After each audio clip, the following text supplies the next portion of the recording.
Está diciendo es que cuando usted mira a una persona que es de la iglesia y no ve en ella a Cristo, a eso se refiere el pecado imperdonable.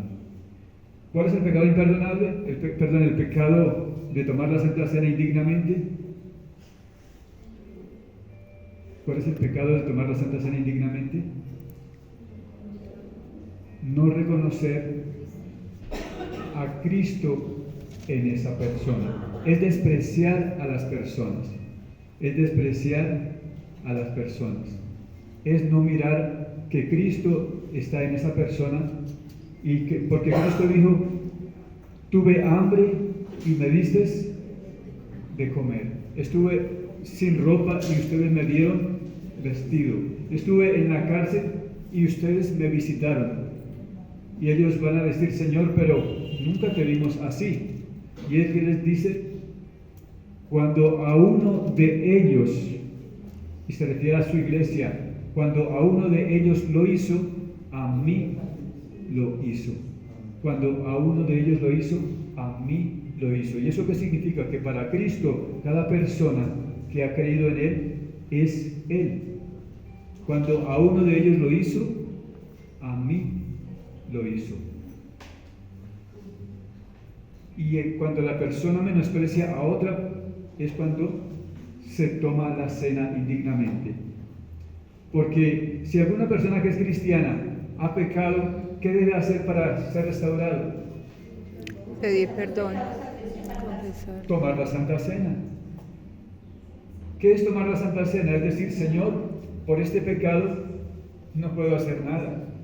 Fui un tonto al cometer una falta como esta, pero no puedo reparar el daño por mi propio esfuerzo. Entonces solo me queda aceptar que por este pecado merezco castigo, pero que tú en la cruz tomaste mi castigo, que tu cuerpo fue herido, que llevó tantas heridas en su cuerpo que había solo una sola herida, porque la Biblia dice por su llaga, no dice por sus llagas, dice por su llaga fuimos nosotros curados. Entonces cuando reconocemos que por ese pecado Él llevó heridas y que por ese pecado su sangre fue derramada y vertida, eso es tomar la Santa Cena. Cuando una persona peca, ¿qué le queda? Pedir perdón. Tomar la Santa Cena.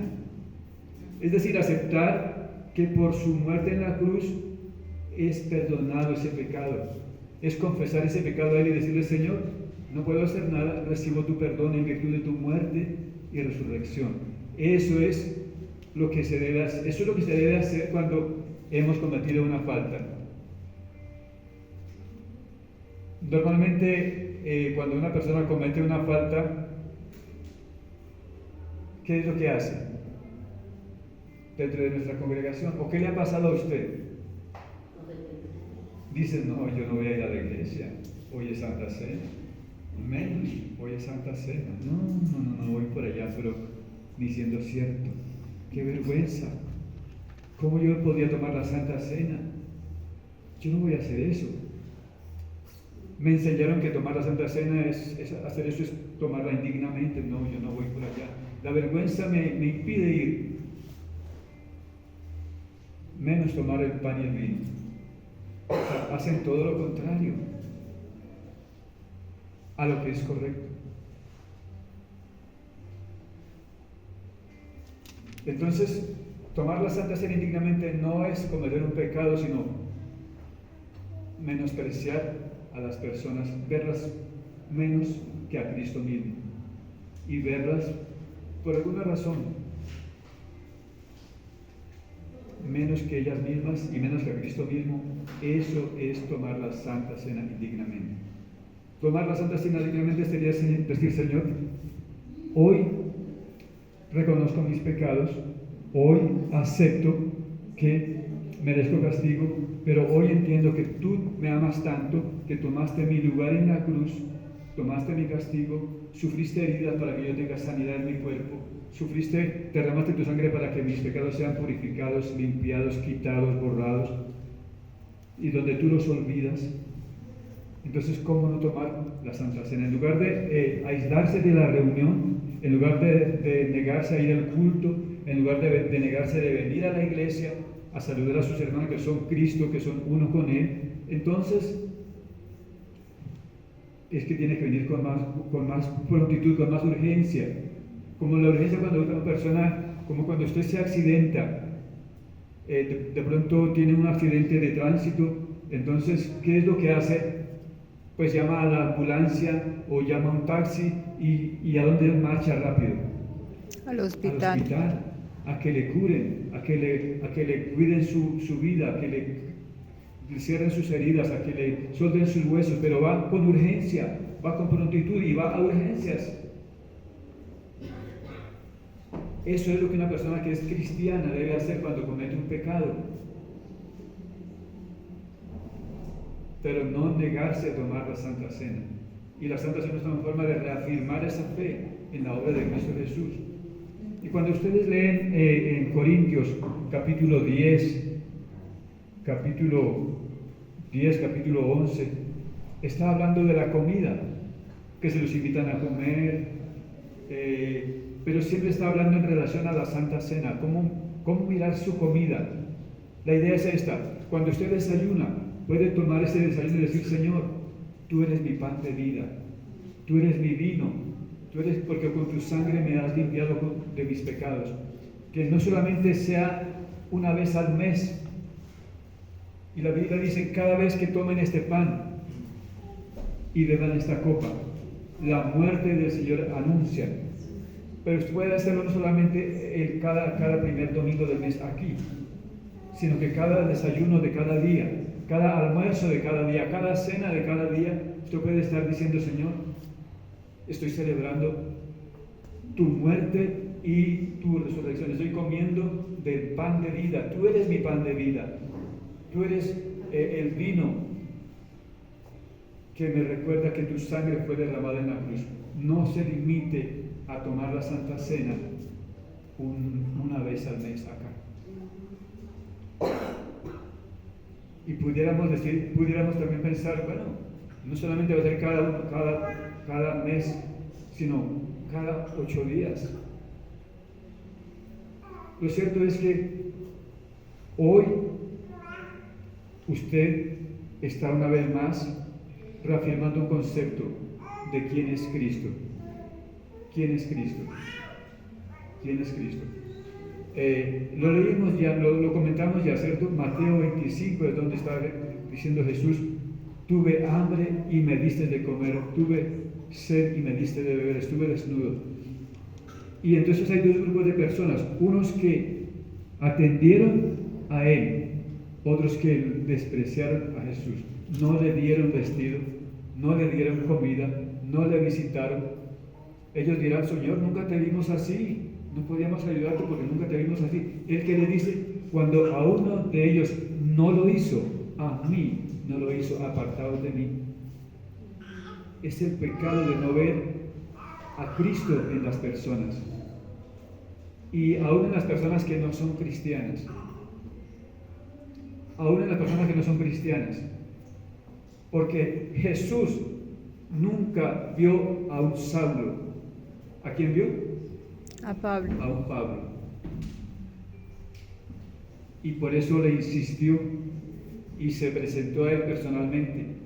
Y le dice: Saulo, Saulo, ¿por qué me persigues? Y dice la Biblia que Saulo respiraba amenazas y muerte contra los que eran discípulos de Cristo, contra Cristo mismo. Y entonces Jesús se le aparece a Saulo y le dice: Saulo, Saulo, ¿por qué me persigues? Él iba de ciudad en ciudad buscando a judíos que se habían apartado de la fe judía para abrazar ahora al cristianismo, a Cristo como su único Señor y Salvador, como el Mesías prometido que había venido. Entonces Él los persigue, los apresa, los tortura y les hace volver al judaísmo, porque Él piensa que está defendiendo la verdadera fe, está buscando el beneficio de ellos, y por eso hace lo que hace. Pero Él no se está dando cuenta que está realmente yendo en contra de Cristo mismo y haciéndose a sí mismo daño. Y por eso Dios le dice: te es te hieres cuando me persigues a mí. Dice, dura cosa te es dar coces contra el aguijón. ¿Qué significa eso? Te estás haciendo daño cuando me persigues a mí mismo. Dura cosa te es dar cosas contra el aguijón. Cuando usted no ama a las personas como Dios las ama, cuando no mira a las personas como Dios las ve, te estás haciendo daño a ti mismo. Y comienza a creer que esa persona que es difícil puede ser su esposo, puede ser su hijo, puede ser su vecino. Puede mirar en él a un Pablo y bendígalo y ore por él y véalo como a Jesús y entonces sírvale. Y de esa manera es que usted puede entender que no está tomando la Santa Cena indignamente.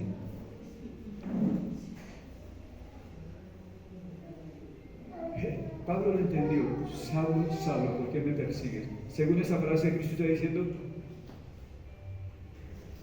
tú eres Cristo. Saulo, Saulo, ¿por qué me persigues? Cuando desprecias a alguien, estás despreciando a Cristo, porque según Cristo, usted es Cristo.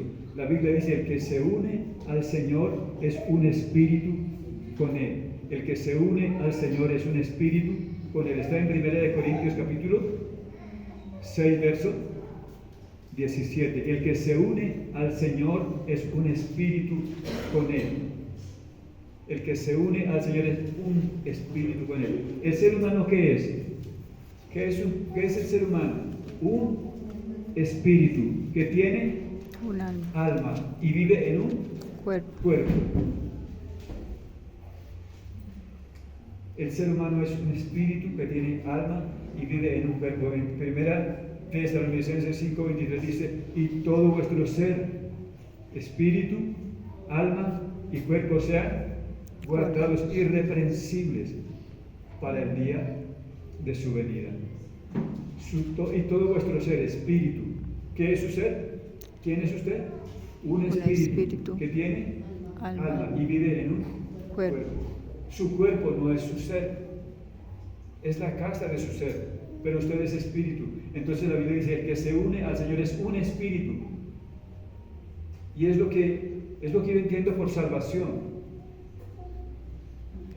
Adán perdió ese espíritu que Dios había colocado en él. Cuando Dios crea a Adán, sopla sobre esa figura de barro y le da la esencia de Dios a ese ser físico, pero ahora es más que un ser físico, es un ser espiritual que tiene un cuerpo físico, y entonces sopla en Adán aliento de vida, coloca en él el Espíritu de Dios, el Espíritu Santo. Pero cuando Adán peca, esa parte espiritual se aparta, hay muerte, separación. El Espíritu de Dios se separa de Adán y solamente es un ser intelectual, o sea, con alma y con cuerpo, pero la parte espiritual la perdió. Está muerta. Y el ser humano sin Cristo entonces es lo mismo, solamente una persona que piensa, que tiene emociones y que se deja guiar por las emociones y por los pensamientos, pero no está el Espíritu de Dios en él. Entonces tiene razonamientos y muchas veces de él son razonamientos que el diablo pone en su mente, que son distorsionados, y eso es lo que cree como verdades, pero no son verdades. Entonces encontramos científicos muy famosos por sus descubrimientos intelectuales, pero niega a Dios. Obviamente no son todos los científicos, muchos de ellos son científicos, son también gente que ahora recuperó la inocencia que en Adán perdió por creer en Cristo. Así que el ser humano es espíritu, pero cuando en Adán peca, pierde esa parte espiritual, pero en Cristo se puede recuperar esa parte espiritual para ser el que se une al Señor es un espíritu con Él. Eso le da consuelo a los viejitos, ¿no? Como yo,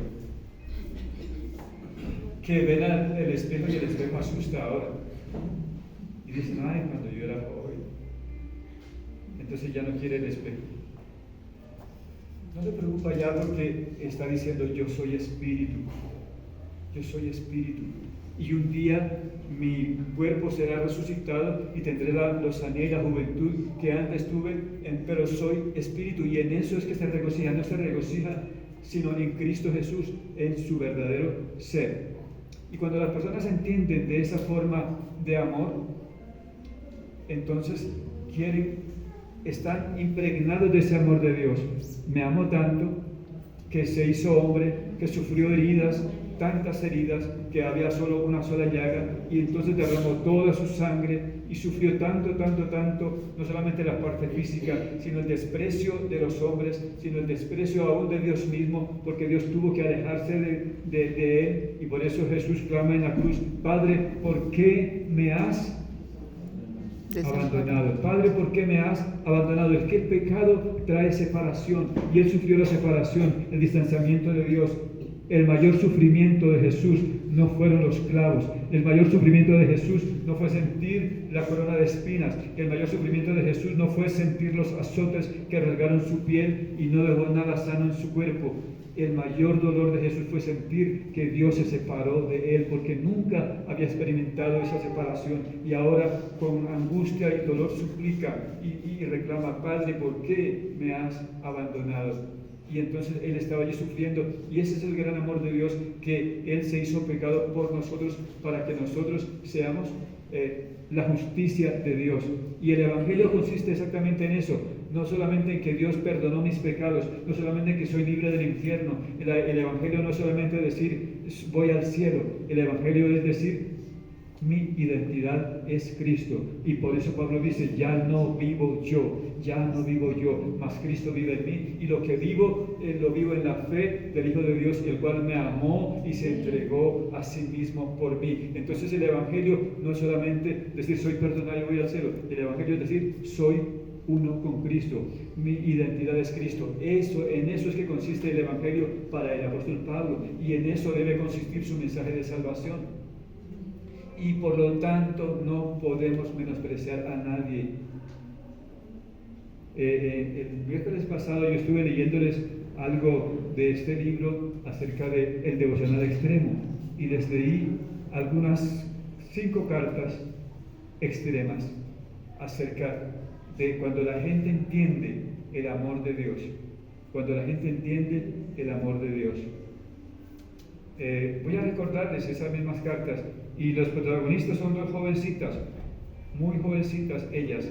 Una de ellas se llama María. Entonces María escribe a sus padres en su carta y les dice: estoy bien, estoy compartiendo a una jovencita que se llama Varia, y esta niña está perteneciendo al grupo de jóvenes comunistas en Rusia. Y entonces esta chica viene a mí y está sorprendida, y ella me dice: ¿por qué ustedes son tan raros? ¿Por qué ustedes siguen amando a las personas que los odian, a las personas que les critican, a las personas que les hacen la vida difícil? No los entiendo, no, para mí razón, no, eso no tiene sentido, que ustedes amen a la gente que les hacen mal. Y entonces ella dice: ¿usted me perdona a mí? ¿Usted me podría amar a mí como ama a esas? Porque esa chica era una de las que le hacían la vida difícil. Y entonces ella solamente la abraza y lloran juntas. Y ella dice, en su carta dice a los papitos, estoy ganando a esa chica, porque está impresionada, estoy viendo que ella está viniendo a Cristo.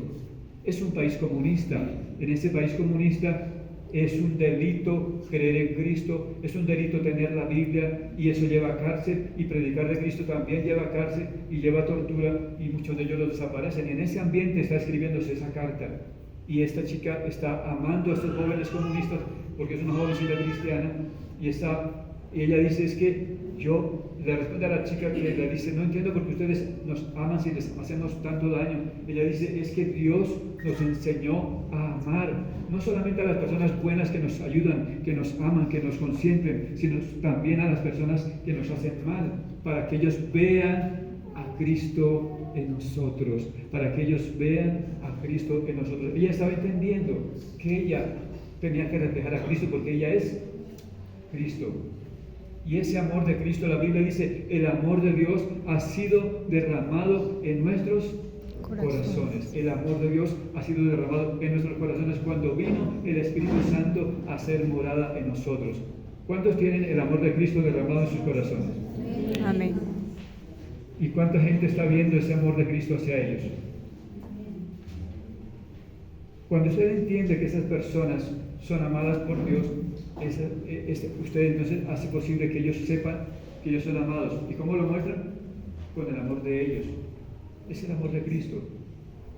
Dios ama hoy cuando usted ama a la gente y a la gente que es difícil con usted.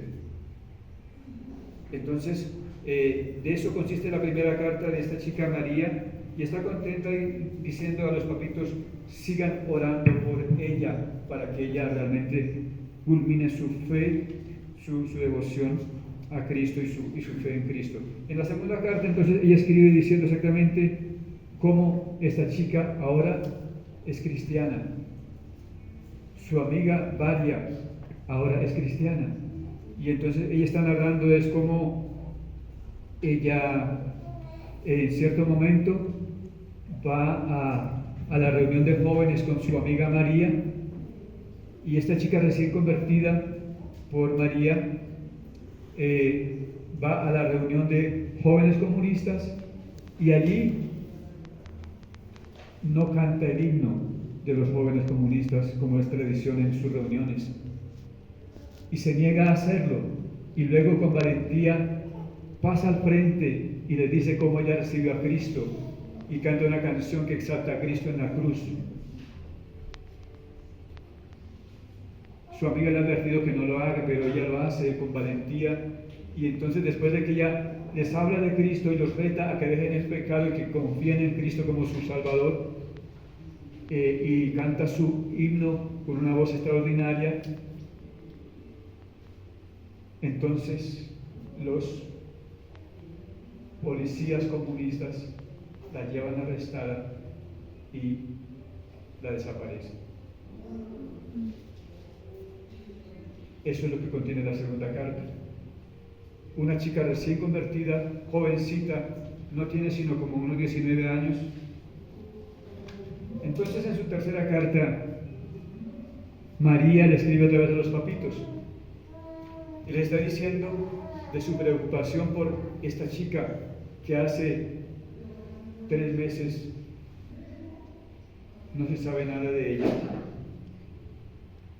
Pero entonces les dice que vio a su amiga, porque fue a visitarla después de 3 meses de desaparecida, la encuentra en alguna cárcel y la visita, pero la encuentra pálida, la encuentra delgada, pero la encuentra con una mirada llena de gozo, de la gloria de Dios.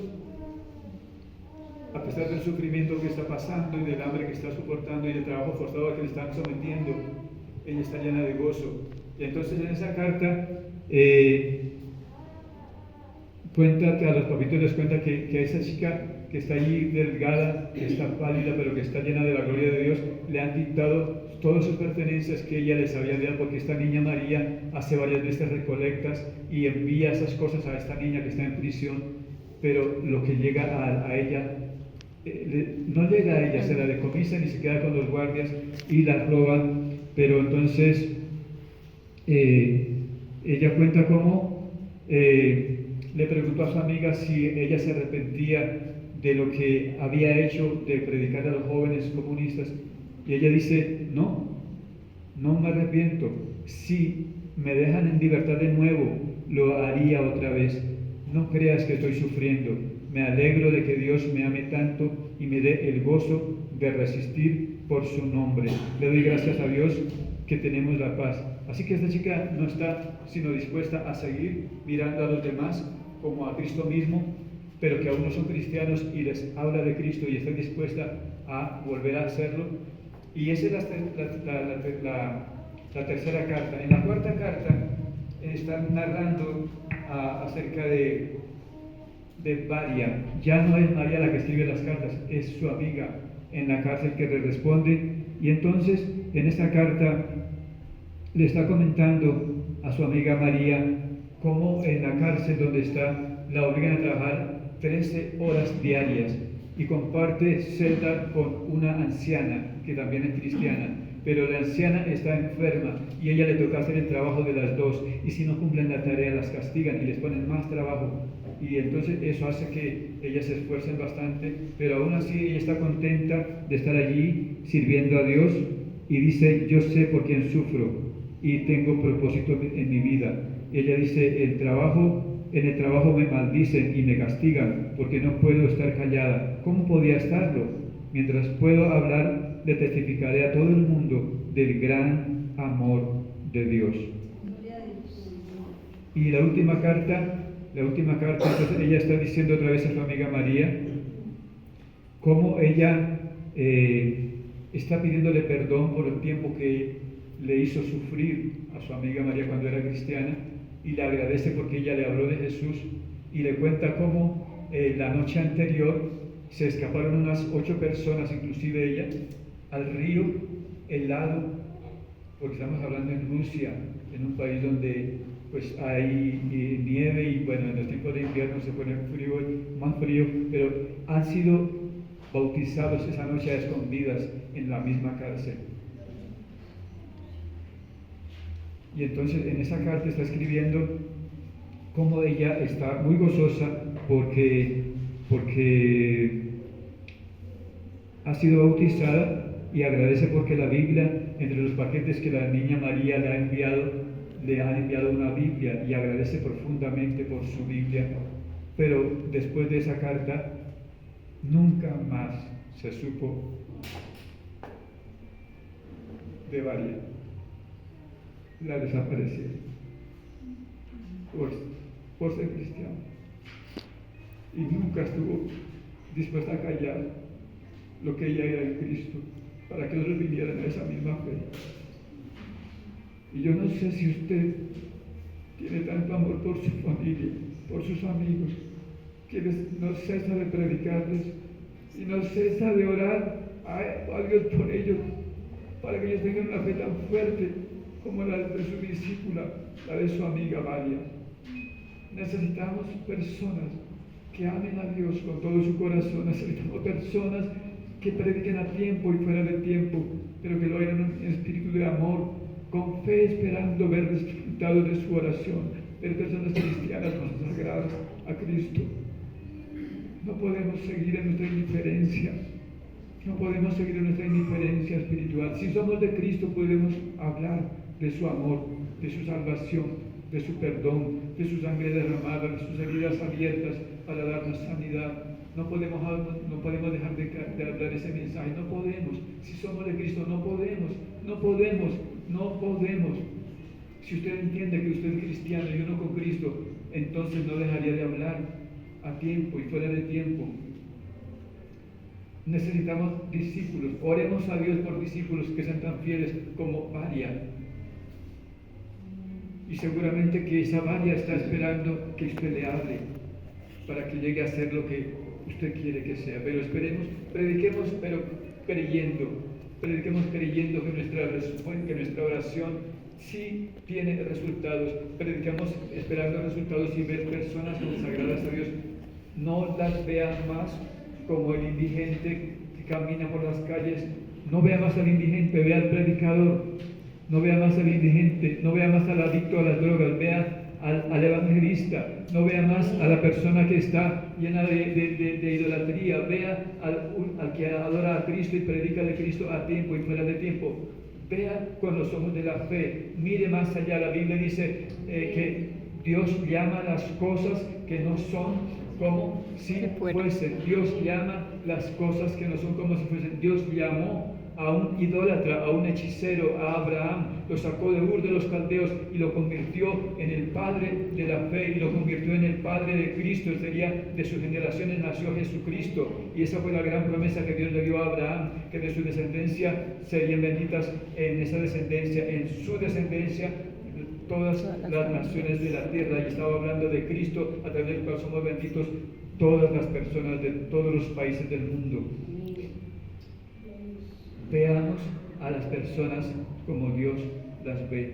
Interesémonos en las personas como Dios se interesó por nosotros. Somos Cristo, entonces demostremos que somos Cristo. Demostremos el amor de Dios derramado en nuestros corazones. Demostremos el amor de Dios derramado en nuestros corazones. comencemos por vernos a nosotros mismos como Cristo nos ve. Cristo dice que usted es Cristo. Cristo dice que usted es Cristo. ¿Lo cree usted? Amén. ¿Usted es Cristo? Amén. Siempre estoy preguntando eso porque es que entiendo que el mensaje de Pablo fue ese. Ya no vivo yo, es Cristo en mí. Yo no soy yo, es Cristo en mí. Pablo fue a Antioquía, por 2 años enseñó a la gente acerca de Cristo. Entonces los de Antioquía creyeron el mensaje de Pablo. ¿Y qué decían? Soy Cristo. ¿Qué decían? Soy Cristo. Y entonces la gente comenzó a burlarse de ellos. Los Cristos, los cristianos. Y por primera vez, como un apodo de burla, le llamaron a ellos cristianos, porque ellos decían, soy la réplica de Cristo, pero venga usted también, seamos juntos un cuerpo, Él es la cabeza, somos su cuerpo, somos uno con Él. Y entonces de ahí nació el nombre de cristianos. Y ustedes ya saben que cristiano, ¿qué significa Cristo? Ungido. Ungido. ¿Qué significa Cristo? Ungido. Y Él fue ungido por el Espíritu Santo. Y como ungido, entonces pudo desempeñar su ministerio para consolar al que estaba afligido, para sanar al que estaba enfermo, para liberar al que estaba endemoniado. ¿Y usted también qué es? Ungido, porque usted es cristiano, porque usted es uno con Cristo. Entonces esas mismas señales se deben ejercer. Dios no se complace en que la gente esté enferma. Dios proveyó una medicina para su sanidad y dice, por su llaga fuimos nosotros curados. ¿Cuál es mi deber y su deber para con la gente que está enferma? Orar por ellos. Por usted. Jesús tiene poder, Él resucita a los muertos, entonces también puede sanar sus heridas. Él ya hizo provisión para eso. Y ora en el nombre de Jesús y le ordena a la enfermedad que se vaya. Y si es un espíritu de enfermedad que causa la enfermedad, entonces reprende al espíritu de enfermedad y entonces la persona recibe sanidad.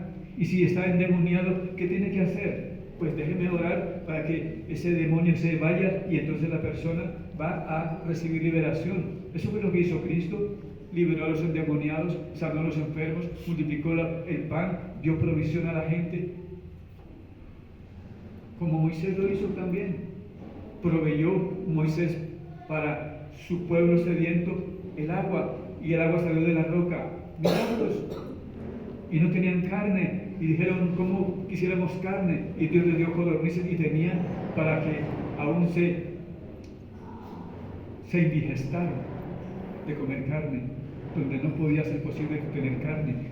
Es que tenemos que aprender que Dios es un Dios sobrenatural y Él hace milagros. No se limite a su salario, no se limite a su médico. Cuando usted es enfermo o con síntomas de enfermedad, ¿qué comienza a decir? Me voy a enfermar. Estoy enfermo. Tal vez me voy a morir. Entonces, ¿qué hace? Corre rápido al médico, en lugar de ir a orar, a decir, Señor, cancelo en mí este virus, cancelo en mí esta infección, anulo en mí esta enfermedad, y comienza a proclamar la palabra de Dios. Vamos a terminar aquí pensando en un versículo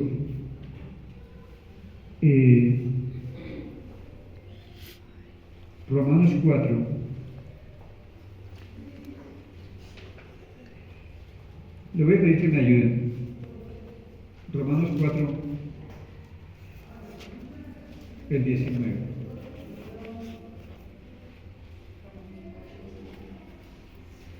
Yo lo leo en esta versión, pero ustedes luego lo leen en la que tengan, en voz alta, por favor, ¿listos?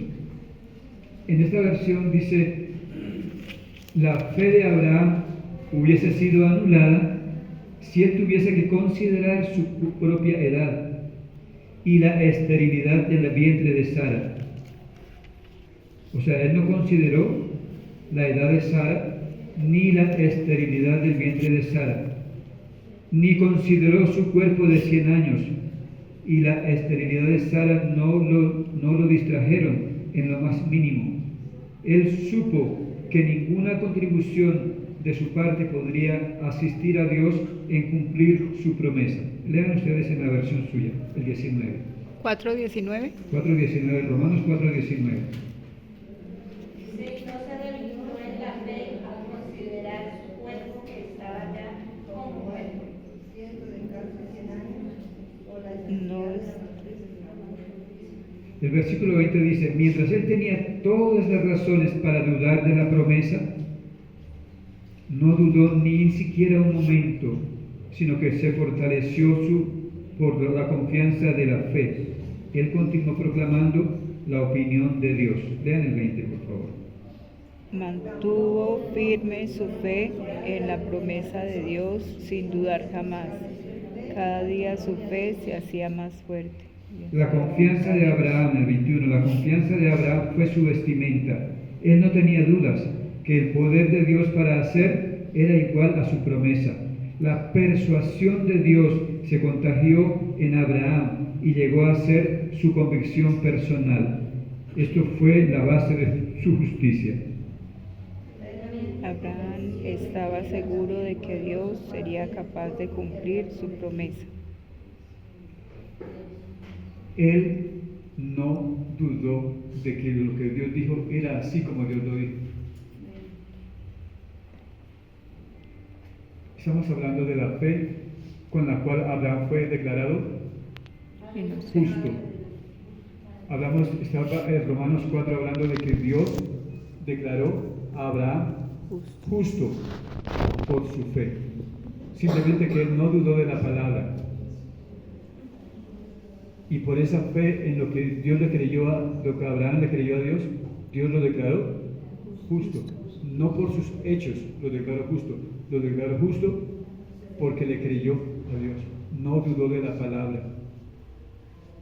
Y en este caso estamos hablando de ser justos. Y yo les pregunto a ustedes, ¿son justos con la justicia de Cristo?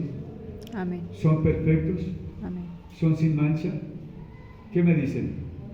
Amén. Me dicen lo mismo de siempre, no me responden. Sí. Me están diciendo, no creo eso. Porque les reitero, Dios imparte en mí la justicia de Cristo. Dios me ve con la justicia de Cristo. Dios me ve a mí, no me ve a mí, ve a Cristo en mí. Es que Dios ve a Cristo en mí.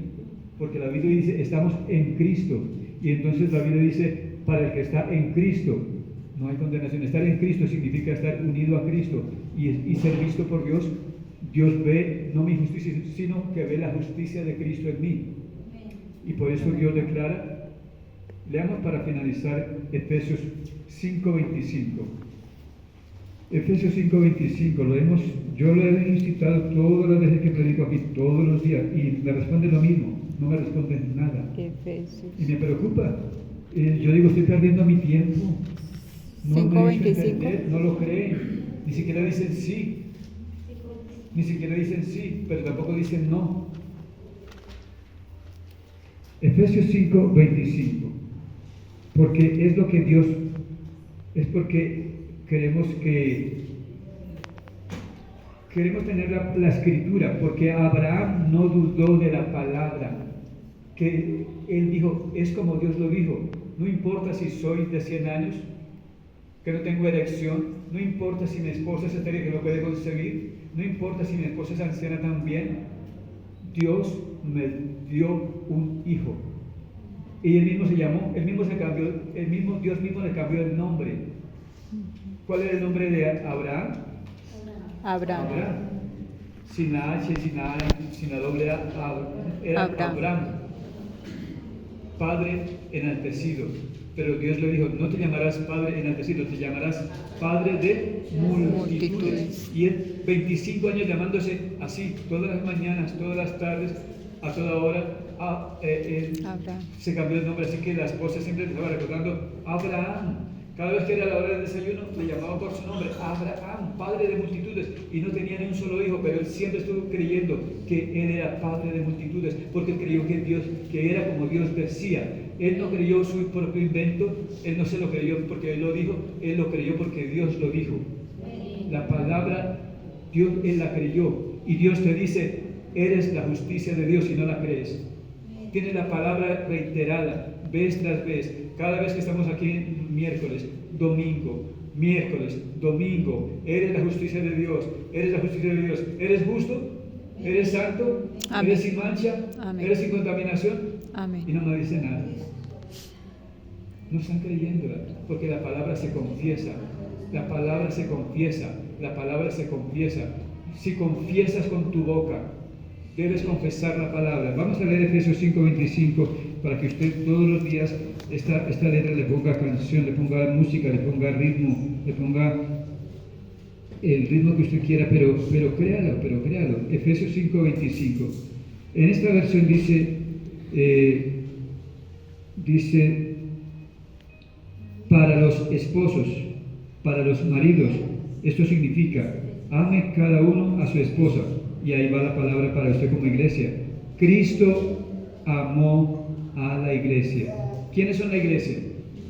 Nosotros. Cada persona que ha creído que Cristo en la cruz murió para salvarle, que sus heridas fueron para su sanidad, que su sangre fue para limpiarle del pecado, para hacerla inocente y sin culpa, ellos son la iglesia. No se refiere al templo, se refiere a las personas que han creído en Cristo. Entonces, amó a la iglesia, me amó a mí. Él entregó su vida por mí, a fin de hacerme santo. ¿Soy santo? ¿Sí o no?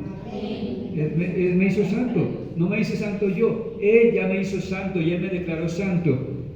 Porque en la cruz, Él me santificó por su obra redentora en la cruz. Y limpió al lavarme mediante la purificación de la palabra de Dios. Su palabra me limpia, su palabra me purifica. El 27, lo hizo para presentarme a mí como una persona gloriosa, sin mancha, ni arruga, ni cosa semejante, sino perfecto.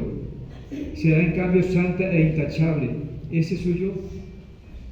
Porque Él lo dice, porque es su palabra, porque mi fe no está basada en lo que yo pienso, sino en lo que Él dijo, en lo que su palabra dice.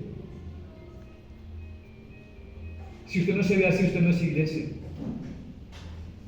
Pero la idea es que usted se vea como Dios quiere que se vea, porque su muerte no fue en vano.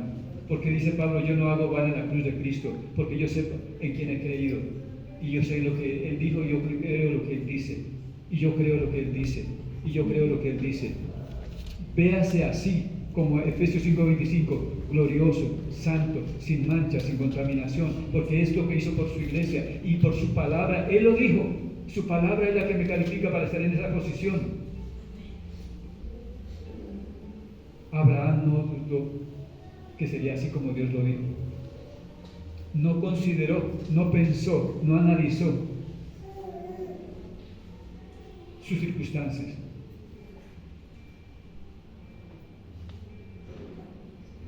No confiese los síntomas. Me siento débil, me siento pecador. Soy un pecador salvo. Creo que no voy a ser capaz de resistir esta tentación. Creo que voy a morir de cáncer.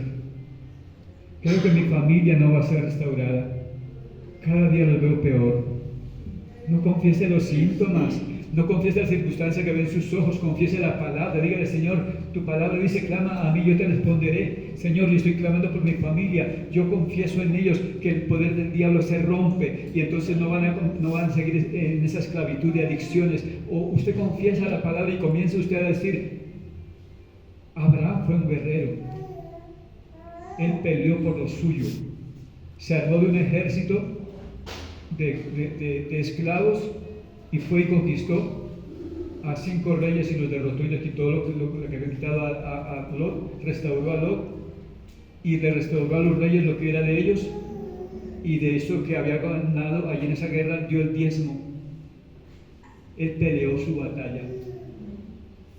Él no se amedrantó, bueno, nos robaron, bueno, ¿qué vamos a hacer? No se conformó a las circunstancias, combatió a sus enemigos, les quitó el botín y de eso dio diezmos y ofrendas. Amén. Que es Cristo. Confiese la palabra.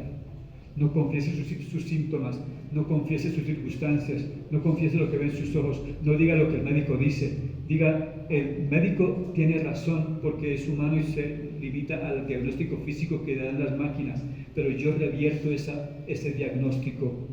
Yo me declaro sano, recibo sanidad en mi garganta, recibo sanidad en mis huesos, recibo revitalidad en mi cuerpo. Mi familia sirve a ti, Señor. Mi familia son familias de sacerdotes. No me conformo con menos. Lo confesaré y confesaré muriendo. Jesús, mi Salvador, que cumplió mis promesas, aunque con sus ojos no lo vean. Póngase de pie, por favor. Comienza a confesar.